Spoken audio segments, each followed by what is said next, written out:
Assalomu alaykum kanalimiz obunachilari, qadrli yurtdoshlar, musofir yurgan aka opa-singillar, sog'ommisizlar. Ko'p savol bo'lyapti. Telegramdan yozyaptilar, kommentariya yozyapti. O'zbekistondan Rossiyaga borsak bo'ladimi? Vaziyat qanday bo'lyapti? Patent olish qanaqa bo'lyapti? Shular kabi savollarga qo'ldan kelgancha javob berib o'taman. Yig'gan ma'lumotlarim bilan sirazu aytib o'taman, men hech qanday yurist emasman. Men prosta tanish-bilishlar ish tashab beradi, YouTube'ga ish yuklab boraman do'stlar. Videoni o'tkazmasdan oxirigacha ko'ringlar, qo'ldan kelgancha sizlarga ma'lumot berib o'taman. Shu migrantlar, aka-ukalarimiz, opa-singillarimiz qanday ishlayapti, bu yerda bez dokument qanday bo'lyapti, patent olish qanaqa bo'lyapti. Xullas do'stlar, birinchi savol, O'zbekistondan Rossiyaga borsak bo'ladimi? Do'stlar, O'zbekistonda yurgan yurtdoshlarimiz, sizlarga bu gap iloji boricha harakat qilinglarki, Rossiyaga kelmaslikka. Uje Rossiyaning mazasi qochdi-da do'stlar. Iloji boricha kelmanglar Rossiyaga. Ikkinchi, patent olish qanday bo'lyapti? Sahroda deb savol bo'lyapti. Patent olish juda qiyin masala do'stlar. Juda qiyin. Mana Bahram Ismoilov kanalidan ko'rayotgan bo'lsangizlar, o'chirt, ertalabdan borasiz, topshira olmay kelasizlar, sarson bo'lasizlar do'stlar. Iloji boricha kelmaslikka harakat qilinglar. O'zbekistonda bir ilojini topsangiz, Rossiyaga kelishning hojati yo'q. Ota-ona oiladan ajralib, masalan, kelib bilmadim.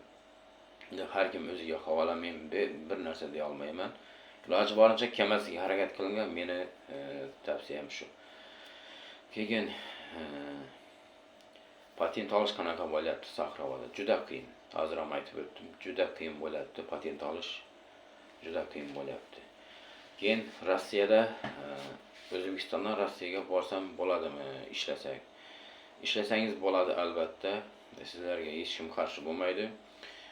Ishonchli odam bo'lsa, qarindosh urug'ingiz bo'lsa, mana ki yonimda ish bor, ishga joylayman. Kelsang sirazi qo'lingga pul beraman, yordam qilaman dokumentga.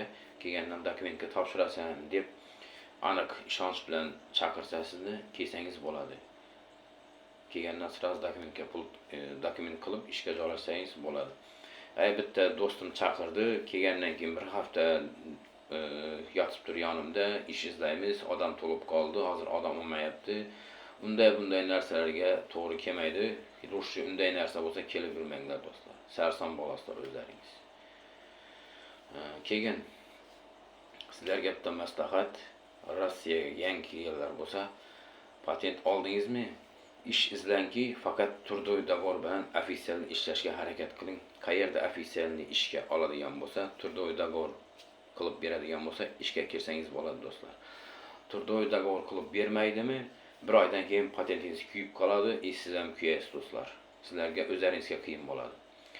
Xullas shunday ma'lumotlar endi qo'limdan kelganicha ko'rgan bilganlarimni sizlarga bir ulashmoqchi bo'ldim. Ko'p savol bo'ldi-da, Telegramdan yozyaptilar, kommentariya yozyapti, borsak bo'ladimi? Vaziyat qanday Rossiyani?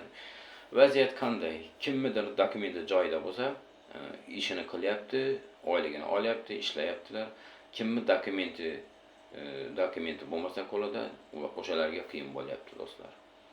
Xullas bir aytadigan gapim bor sizlarga. Iloji boricha O'zbekistondan Rossiyaga kelmaslikka harakat qilinglar. Iloji boricha do'stlar. Agar kimnidir do'sti, bir qarindosh urug'i aniq aytib, mana yonimda ish bor, kel, pul beraman, kelgandan yordam qilaman dokumentingga desa, kelib ishlasangizlar bo'ladi. E'tiborlar uchun katta rahmat do'stlar. Kanalga yangi bo'lsangiz obuna bo'lib, like bosib qo'yinglar, podelitsiya qilinglar.